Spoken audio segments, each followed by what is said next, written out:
Tres máis non, imos facer unha máis, porque hai que negociar toda na vida, hai que negociar. Está ben pedir de máis e xa quedades con unha e xa está, vale?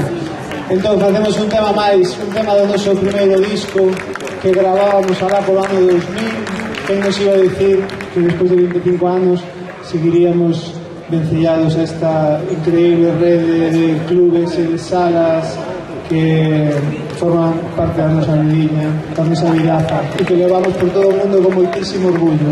Grazas, Feitamá, grazas, Canadella, grazas por todo o que deixamos nesta música. Grazas.